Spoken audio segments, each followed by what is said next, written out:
Hi there, welcome to EU4's Dev Diary, 30th of January 2018.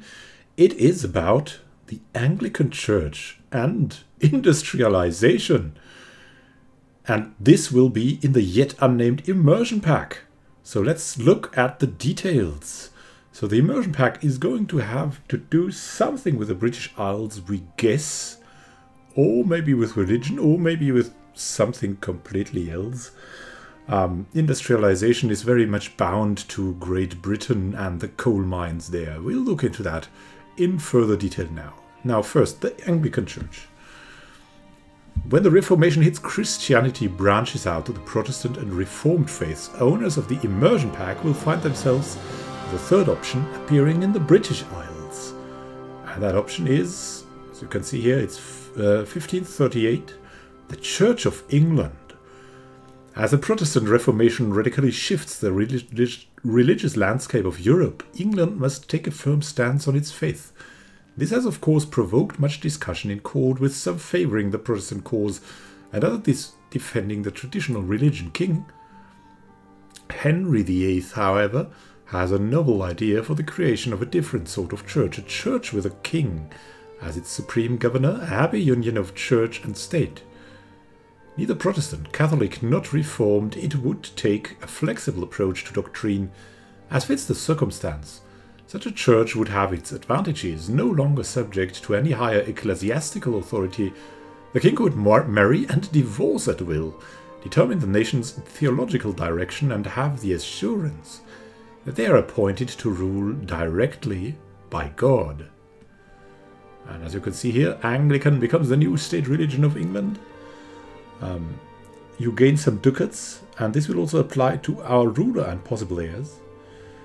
And the England gets religious zeal until, for 10 years, giving the following effects: missionary strength versus heretics plus 10%. So the Church of England is reality, a very important development in the English history. And why do they even bother with that? England is one of the most played nations. And for good reason. It's fun to colonize, it's fun to try to take over France, it's fun to unite Great Britain. So why not add more fun to it by adding a formerly overlooked part of the religious movement, which also adds more historical accuracy.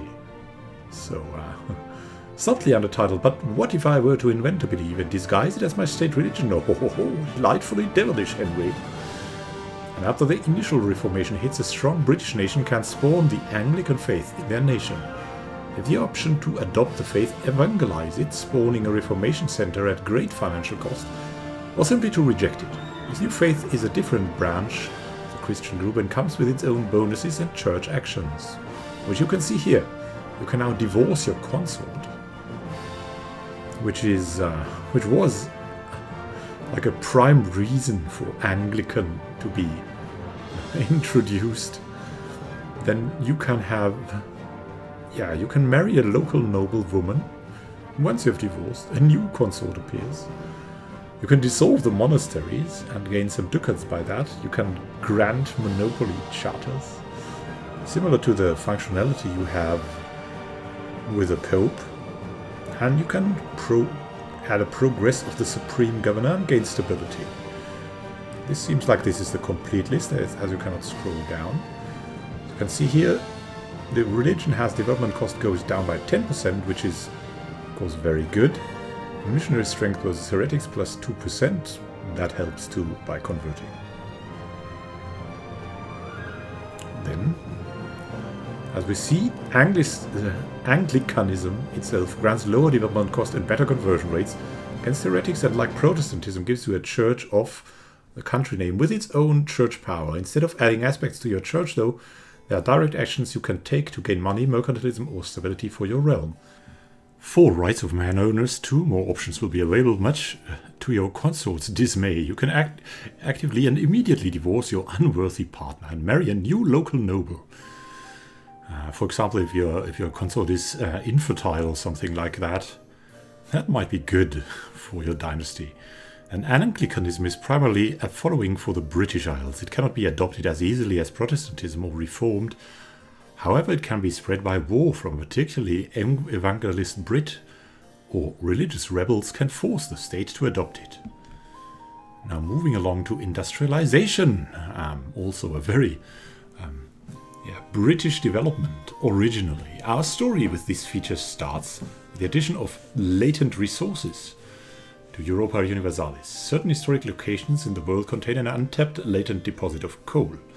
The conditions of high development and the embracement of enlightenment are fulfilled. The province will switch to this new super trade good.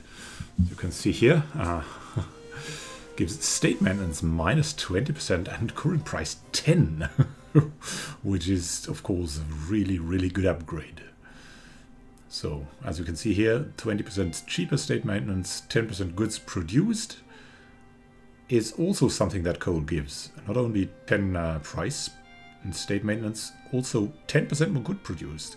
Base price is 10, and a new manufactory, the furnace at Admin Tech 21, does not boost goods produced by 100%, but instead boosts all goods produced in the nation by 5%. So coal is like your multiplier, your empire multiplier. Oh my god. Coal is the late game answer to gold mines, highly valuable with nationwide benefits to harness. There are truly boons for any nation to seize them. Across the world there are about 50 such mines, shown as stripes provinces in the trade good map mode. And where are these mines? Oh, and look, let's look at the furnace first. Nice. The furnace in all its tiny glory, but still good at this size. Let's have a look. Where do we have the coal? Yeah, that's the coal here. Can you see the coal? I cannot see the coal. Is it here? Probably these locations here. These light blue locations might be the coal. It cannot be anything else, right? Nice. So we have that, and yeah, here in Russia there's a lot of coal. And in China, Korea, there's also a lot of coal. Something in Australia, Africa, a lot smaller ones in Europe, and a couple of bigger ones in the Americas. Not in South America though.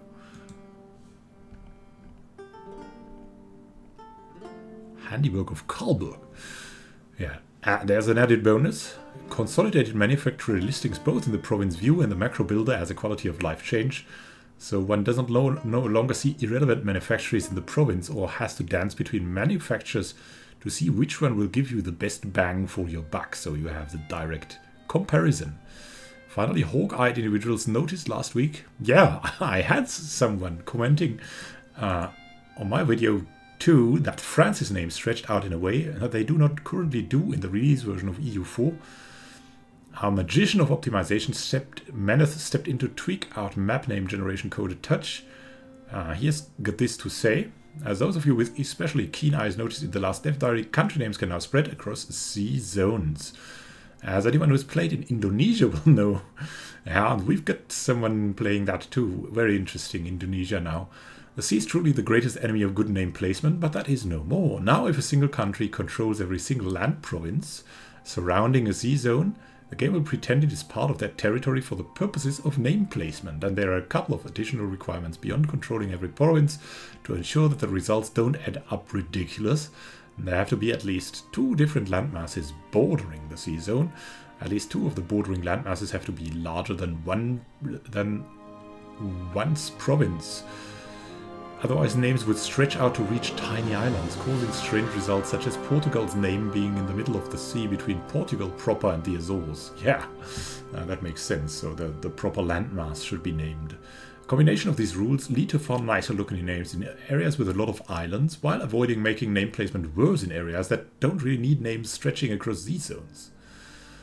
So, very intelligently done, and to finish the dev diary, they're showing the examples of Korea, smiling Korea, and Brunei, smiling Brunei. And what will be there next week? More information and features in the upcoming 1.25 update and the accompanying immersion pack. Whoa, thank you for watching.